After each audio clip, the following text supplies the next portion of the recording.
લા ઉપાડ ને યાર બે. કોને ફોન લગાડેસ ભાઈ તું? એટલે ભાઈ આશીષ ને હું કહીનો ફોન કરું, ઉપાડતો નથી મારો ફોન. હા હું ટ્રાય કરું, કદાચ મારો ફોન ઉપાડી લે તો. હા કર. હાલો આ ઉપાડ્યો ભાઈ, હાલે ફોન.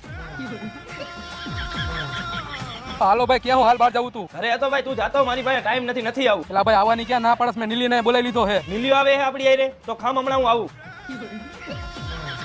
કેમ બધા જારી યાર આમ કરે છે? શું કરું ભાઈ યાર હવે હું? હાલ ભાઈ નીલા બેહી જા, આપણે એક કામ છે જતાવી. ભાઈ મારે થોડુંક કામ છે, બહાર જવાનું હોય. તું એક કામ કરે, ચિરાગ ને ભેગો લેતો જા. રહેવા દે તો હું એકલો જાતો આવું. જોશ ને ભાઈ તું. હાલ તો ભાઈ હું નીકળું હું, પછી ભેગા થાય આપણે. પણ ભાઈ તે ઓલા આશીષ ને બોલાવીને ફોન કરીને તો ના પાડ દે. ઈ તું ફોન કરી દેજે ને ભાઈ. આ આશીષ ને ફોન કરવાનું તો કીધું, પણ મારો ક્યાં ફોન ઉપાડે છે? લાવ તો એક ટ્રાય કરું. હાલો આશીષ. હા બોલ. ક્યારે આવે છે ભાઈ? ઓલો નીલિયો વયો ગયો, હવે હું રાહ જોઉં તારી. તો નથી આવું હવે. કા નથી આવું? હમણાં મેં થોડીક વાર પહેલા તને ફોન કર્યો ત્યારે તે કીધું હમણાં આવું. મિલ્યો તો નથી, ની આ તો તારી આગળ આવીને મારે શું મંજીરા વગાડવા? જો હો ને તમે આવા હે મારા ભાઈબંધ.